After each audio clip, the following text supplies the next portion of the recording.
అందరికీ నమస్కారం. Karthikeya knowledge centre మీకు స్వాగతం పలుకుతుంది. Welcome to KKC for you. KKC for you YouTube channel చూస్తున్నటువంటి మీకు అందరూ కూడా కరెంట్ అఫైర్స్ ఫాలో అవుతున్నారని అనుకుంటున్నాం. మీరు వీడియోస్ నోటిఫికేషన్గా రావాలనుకుంటే మీరు సబ్స్క్రైబ్ చేసుకోండి. అదేవిధంగా షేర్ చేయండి.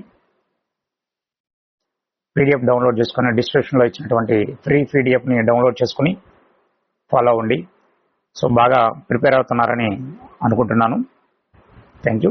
ఈరోజు క్లాస్లో భాగంగా ఏప్రిల్ 2025 కరెంట్ అఫైర్స్ క్లాస్ 2ని స్టార్ట్ చేస్తున్నామండి. క్లాస్ 2.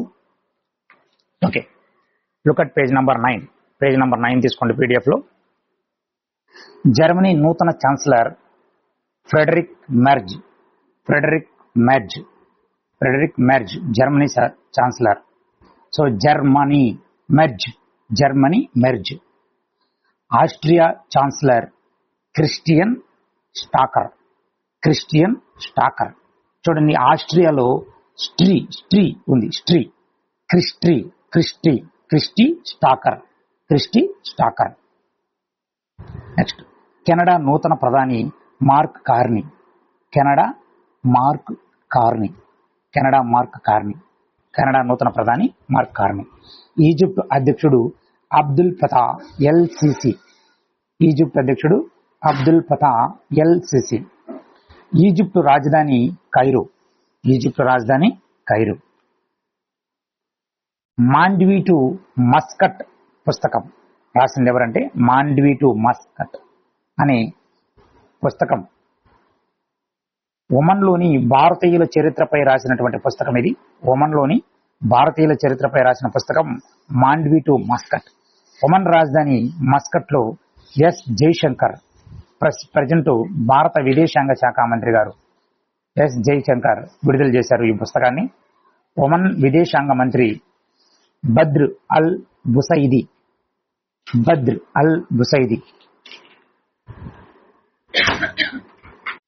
ఈయన పుస్తకం రాశారు. ఒమన్ విదేశాంగ మంత్రి అయినటువంటి బద్ర్ అల్ బుసైది అనే వ్యక్తి మాండ్వి టు మస్కట్ అనే పుస్తకాన్ని రాశాడు. ఇది ఒమన్లో ఉన్నటువంటి భారతీయుల చరిత్రపై రాసినటువంటి ఒక పుస్తకం.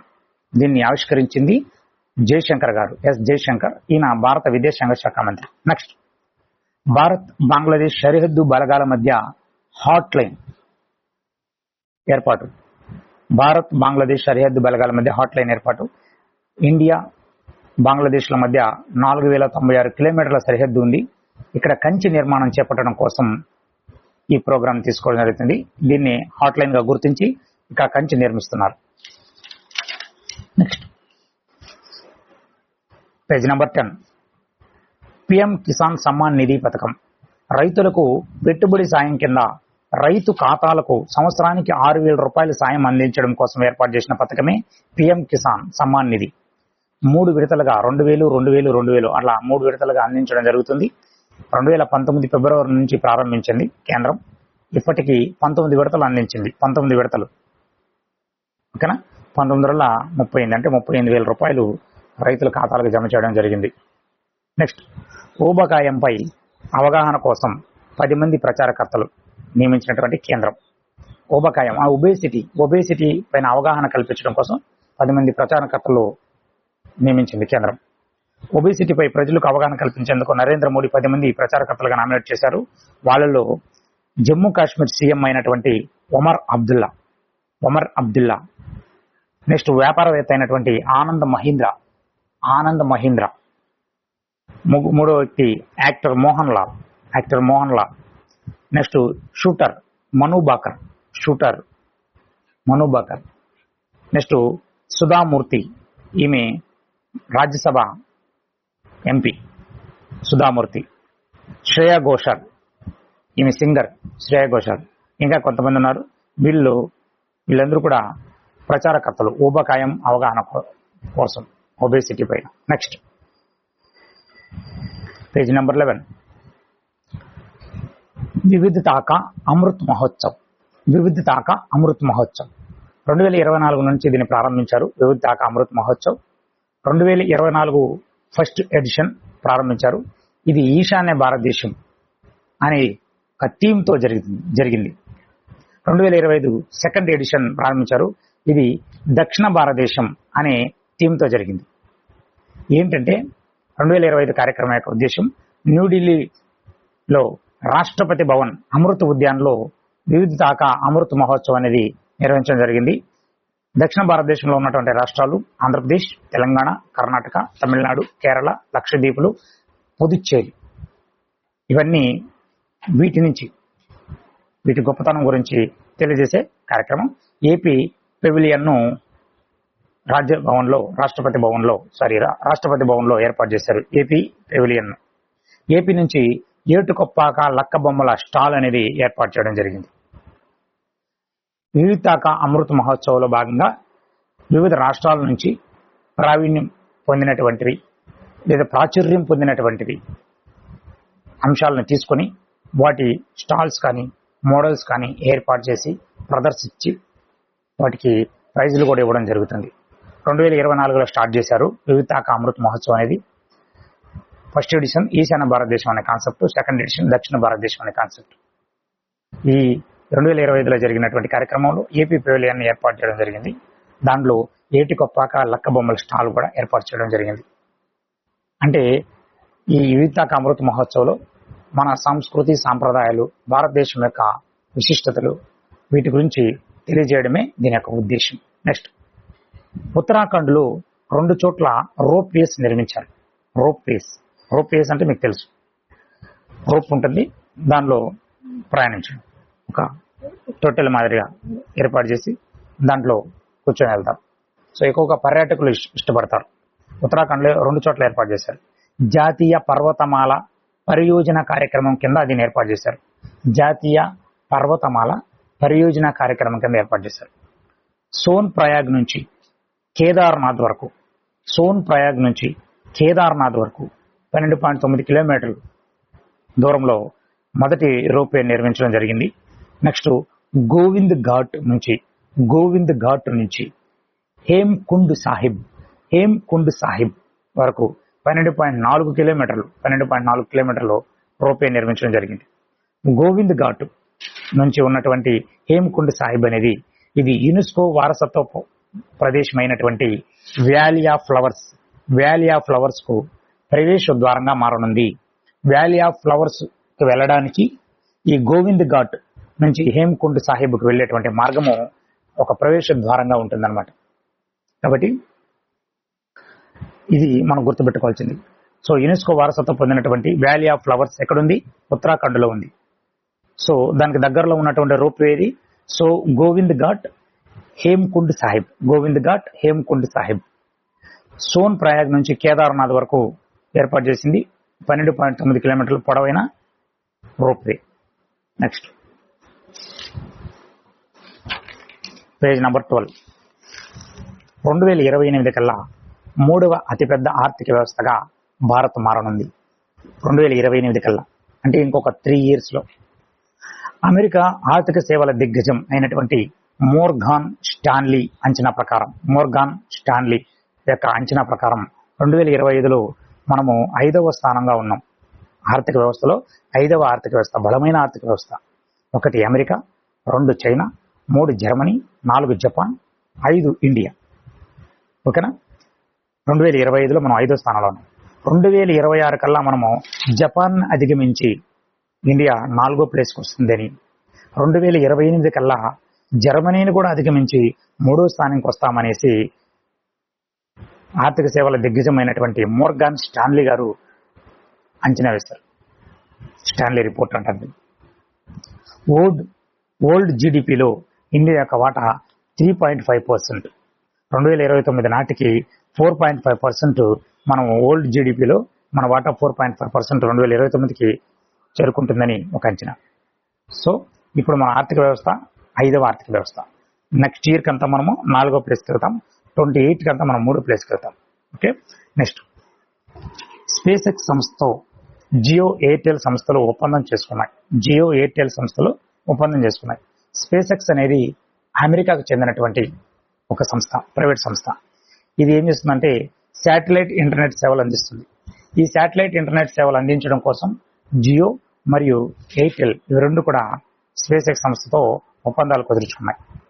నెక్స్ట్ ఐఆర్సిటిసి, ఐఆర్ఎఫ్సిలకు నవరత్న హోదా ఇవ్వడం జరిగింది. నవరత్న హోదా ఏవైనా కంపెనీస్ ఆర్థిక పనితీరు, నిర్వహణ ఆధారంగా నవరత్న, మహారత్న హోదాలు వీటి కేంద్రం అనేది ఇస్తూ ఉంటుంది. కంపెనీస్ ఆర్థిక పనితీరు బాగుంటే నిర్వహణ ఆధారంగా వీటికి నవరత్న హోదా అని, మహారత్న హోదా అని ఇస్తుంటుంది. సో నవరత్న హోదా పొందినటువంటి 25వ company IRCTC, Indian Railway Catering and Tourism Corporation. IRCTC అంటే Indian Railways Catering and Tourism Corporation. 26వ కంపెనీగా ఐఆర్ఎఫ్సి.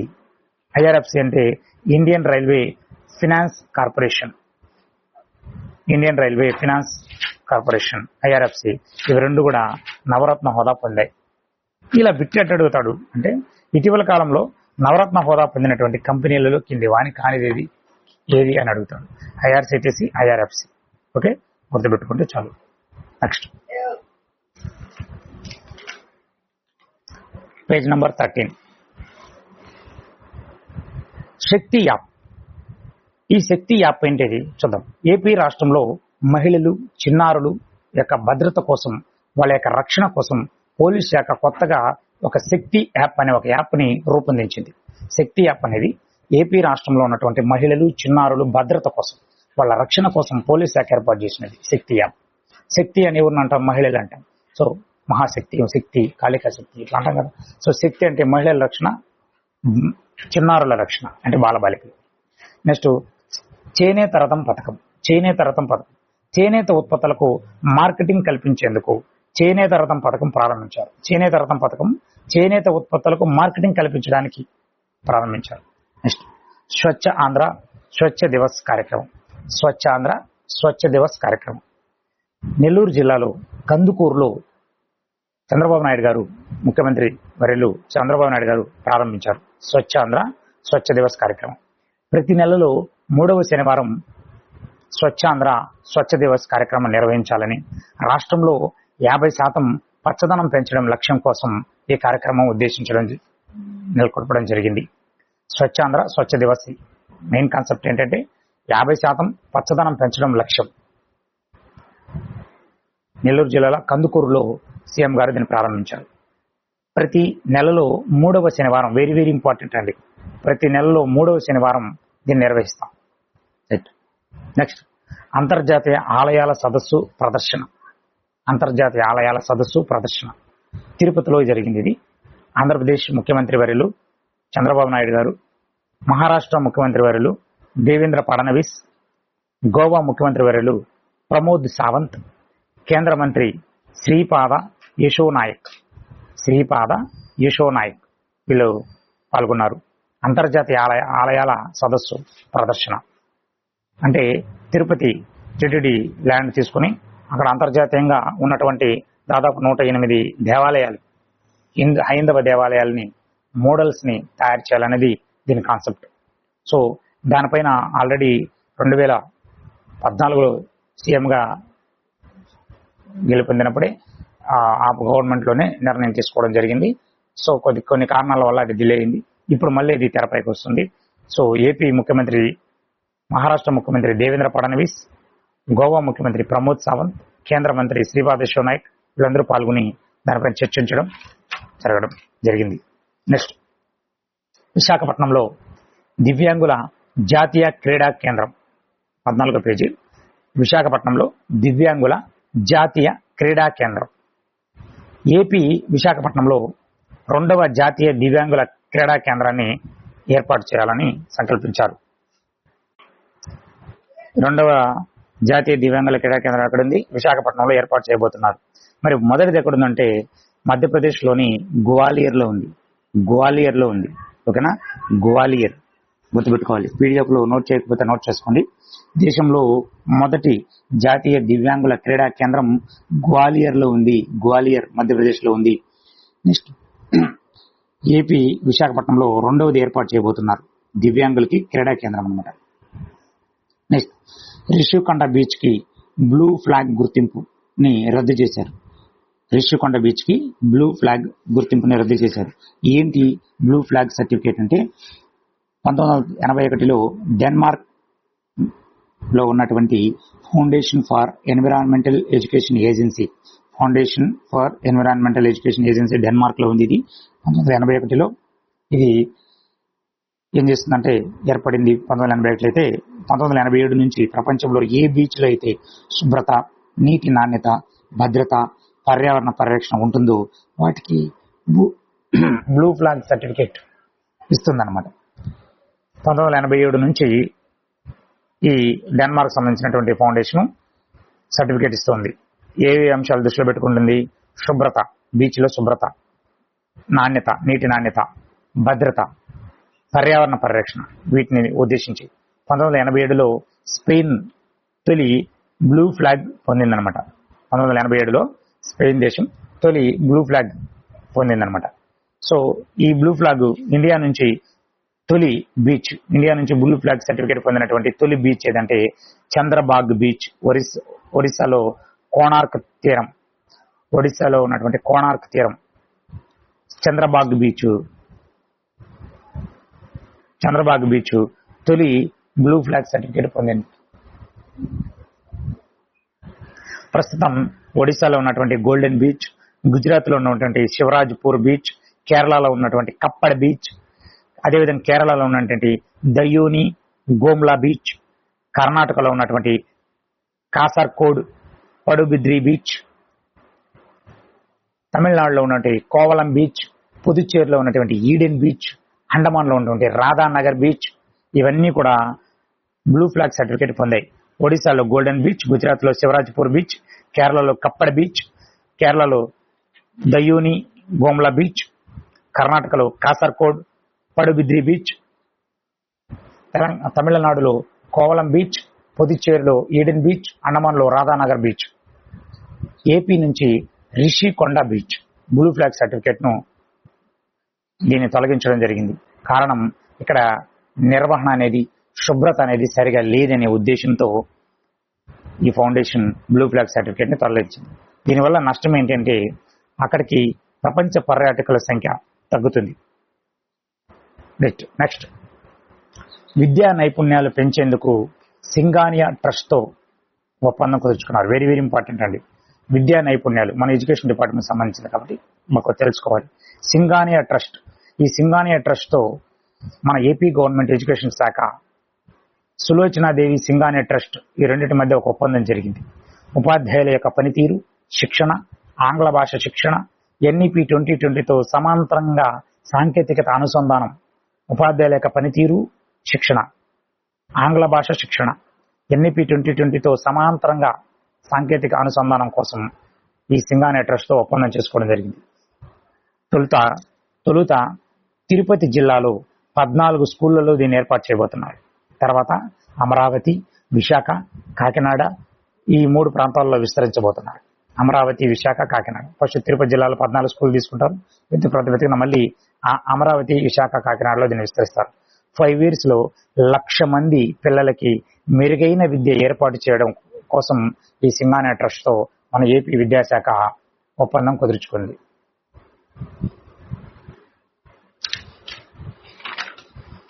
Next page number 16. ఆదరణ 3 పథకం వెనుకబడిన తరగతుల కుల వృత్తులు ప్రోత్సహించేందుకు చంద్రబాబు నాయుడు గారు దీన్ని ప్రారంభించారు. ఆదరించాలి ఎవరిని? వెనుకబడిన తరగతుల యొక్క కుల వృత్తులను ప్రోత్సహించేందుకు ఆదరణ 3 పథకం. Next integrated aqua park aqua రైతు సమస్యల పరిష్కారం కోసం ఏర్పాటు. ఇంటిగ్రేటెడ్ ఆక్వా పార్క్ అనేది ఆక్వా రైతు సమస్యల పరిష్కారం కోసం బాపట్ల జిల్లా దిండి పరిశావారి పాలెంలో దీన్ని నిర్మాణం చేస్తున్నారు. ఇంటిగ్రేటెడ్ పార్క్ ని, ఆక్వా పార్క్ ని దిండి పరిశావారి పాలెంలో ఏర్పాటు చేస్తున్నారు. Next page number 17.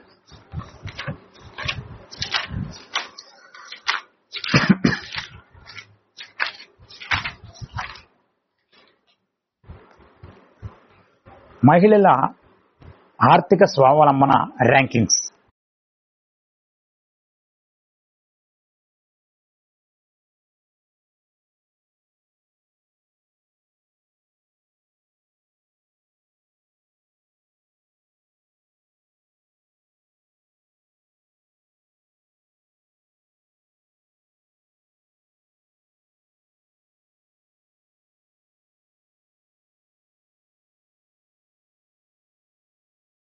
2 Andhra Pradesh, 3 Telangana, 4 Karnataka.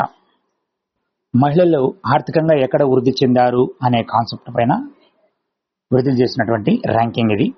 So మొదటి స్థానం తమిళనాడు, రెండో స్థానం Andhra Pradesh, 3 Telangana, 4 Karnataka. Next world air quality report. World air quality report 2024. ఈ రిపోర్టు ప్రకారం 13 భారతీయ నగరాలు టాప్లో ఉన్నాయన్నమాట. అత్యంత కాలుష్య నగరం బైర్నీ హాట్ నగరం, ఇది మేఘాలయలో ఉంది.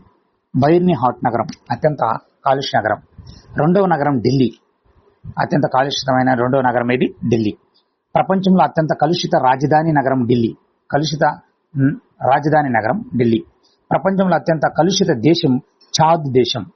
చాద్ దేశం ఇది ఆఫ్రికాలో ఉంటుంది. చాద్ దేశం. నెక్స్ట్ ప్రపంచంలో అత్యంత కలుషితమైన దేశం చాద్. టాప్ 5 కంట్రీస్ ఏమంటే కలుషితమైనటువంటి అత్యంత కలుషితమైన countries. First Chad, 2 Bangladesh, 3 Pakistan, 4 Congo, 5 India. Chad, Congo ఆఫ్రికాలో ఉంటాయి. బంగ్లాదేశ్, పాకిస్తాన్, ఇండియా. సో ఇవి అత్యంత కలుషితమైనటువంటి దేశాలు. ఈ రిపోర్ట్ ప్రకారం 13 భారతీయ నగరాలు అత్యంత కలుషితంగా ఉన్నాయి. టాప్ 13లో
పేజ్ నెంబర్ 20. ఏపీ రాజధాని అమరావతి బ్రాండ్ అంబాసిడర్గా అంబుల వైష్ణవి, ఈమె ఒక వైద్య విద్యార్థి, ఈమెని నియమించడం జరిగింది ఏపీ రాజధాని అమరావతి బ్రాండ్ అంబాసిడర్గా. Next, Mantada to Manhattan అనే పుస్తకం రచించింది నోరి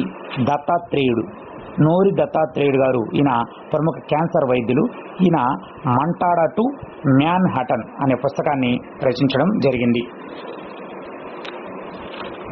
నెక్స్ట్, పేజ్ నెంబర్ 21. సాహిత్య అకాడమీ అనువాద పురస్కారం తొర్లపాటి రాజేశ్వరి తెలుగు విభాగంలో అవార్డు పొందడం జరిగింది. తొర్లపాటి రాజేశ్వరి ఈమె ఈత చెట్టు దేవుడు అనే నవల రాసింది. ఈత చెట్టు దేవుడు అనే నవల రాసినందుకు తొర్లపాటి రాజేశ్వరి గారికి సాహిత్య అకాడమీ అనువాద పురస్కారం దక్కింది. ఈ ఈత చెట్టు దేవుడు అనే నవల ఒడియా నవల అయినటువంటి దాది బుడా అనే నవలని ఈమె అనువదించారు. ఈ దాది బుడా అనే నవలని ఒడియా భాషలో గోపీనాథ్ మహంతి రాశారు. నెక్స్ట్, పిఎంకి బార్బడోస్ ఉన్నత పురస్కారం. ఇప్పటికి 23 పురస్కారాలు వచ్చాయి ఈయనకి, పిఎం గారికి. బార్బడోస్ ఉన్నత పురస్కారం. లాస్ట్ క్లాస్లో మనం 22వ పురస్కారం మ్యారిషస్ పురస్కారం చెప్పాను. ఇప్పుడు బార్బడోస్ ఉన్నత పురస్కారం 23వది. Honorary Order of Freedom of Barbados. So మీరు ఏ దేశం అన్నప్పుడు ఈజీ గుర్తుపెట్టుకోవచ్చు. బార్బడోస్ అనే పేరు వచ్చింది కాబట్టి బార్బడోస్ అని. Honorary Order of Freedom of Barbados. Barbados ప్రధాని మయా అమోర్ మోట్లీ ఈ పురస్కారాన్ని మోడీ గారికి అందించడం జరిగింది. నెక్స్ట్, మానవ హక్కులపై లఘు చిత్ర పోటీలు బహుమతులు. మానవ హక్కులపై లఘు చిత్ర అంటే షార్ట్ ఫిల్మ్స్ పోటీలు అనేటివి బహుమతులు ఇవ్వడం జరిగింది. ద్వితీయ బహుమతి ఏపీకి వచ్చింది. దీనివల్ల 1.50 లక్షల నగదు బహుమతి వస్తుంది, 1,50,000 రూపాయలు. ఈ లఘు చిత్రం పేరేంటంటే fight for rights. Very very very important అండి. ఎందుకంటే ఇది బాల్య వివాహాలు, విద్యారంగ సమస్యలపై తీసినటువంటి లఘు చిత్రం. ద్వితీయ బహుమతి పొందినటువంటి ఏపీకి చెందినటువంటి ద్వితీయ బహుమతి పొందినటువంటి లఘు చిత్రం. ఇది మానవ హక్కులపై వేసినటువంటి పోటీలు బహుమతులు. ఫైట్ ఫర్ రైట్స్ బాల్య వివాహాలు, విద్యారంగ సమస్యలపై తీసినటువంటి లఘు చిత్రం. Next, life of Sita be a human. Certificate of special మెన్షన్కు ఇవి ఎంపికైనాయి. 50,000 నగదు బహుమతి. Life of Sita Venkata Satyanarayana, be a human Naveen, వీళ్ళు డైరెక్టర్స్. సో ఈ సర్టిఫికేట్ ఆఫ్ స్పెషల్ మెన్షన్ అవార్డుకి ఎంపికైనది. ఓకే, ఫైట్ ఫర్ రైట్స్ అనేది ఇంపార్టెంట్. ద్వితీయ బహుమతి పొందినటువంటి లఘు చిత్రం. విద్యారంగ సమస్యలు, బాల్య వివాహాలపై తీసినటువంటి లఘు చిత్రం. Next, page number 22, last page. ప్రపంచంలోనే అతి చిన్న పార్కు జపాన్ రాజధాని టోక్యో సమీపంలో నాగాయ్ జుమి అనే పట్టణంలో ఏర్పాటు చేశారు. ప్రపంచంలోనే అతి చిన్న పార్క్. ఇది 2.6 చదరపు అడుగులుంది. జపాన్ రాజధాని టోక్యో సమీపం నాగాయ్ జుమి. నెక్స్ట్, ఫిబ్రవరి 21 అంతర్జాతీయ మాతృభాషా దినోత్సవం. ఫిబ్రవరి 28 జాతీయ సైన్స్ దినోత్సవం. నెక్స్ట్, మార్చి 3 ప్రపంచ వన్యప్రాణి దినోత్సవం. మార్చి 8 అంతర్జాతీయ మహిళా దినోత్సవం. ఈ 4 ఇంపార్టెంట్ అండి. మార్చి 8 అంతర్జాతీయ మహిళా దినోత్సవం. ఓకేనా, రైట్. ఫిబ్రవరి 21 అంతర్జాతీయ మాతృభాషా దినోత్సవం. ఫిబ్రవరి 28 జాతీయ సైన్స్ దినోత్సవం. మార్చి 3 ప్రపంచ వన్యప్రాణి దినోత్సవం. మార్చి 8 అంతర్జాతీయ మహిళా దినోత్సవం. ఫిబ్రవరి 21 అంతర్జాతీయ మాతృభాషా దినోత్సవం కదా. మరి మా తెలుగు మాతృభాషా దినోత్సవం ఎప్పుడు కామెంట్ సెక్షన్లో మెన్షన్ చేయండి. Thank you very much. మీరందరూ కూడా వీడియో చూసినందుకు ధన్యవాదాలు. 10 మందికి దీన్ని షేర్ చేయండి. కొత్త వీడియోస్ కోసం సబ్స్క్రైబ్ చేసుకోండి, లైక్ చేయండి. ఓకేనా? Thank you very much.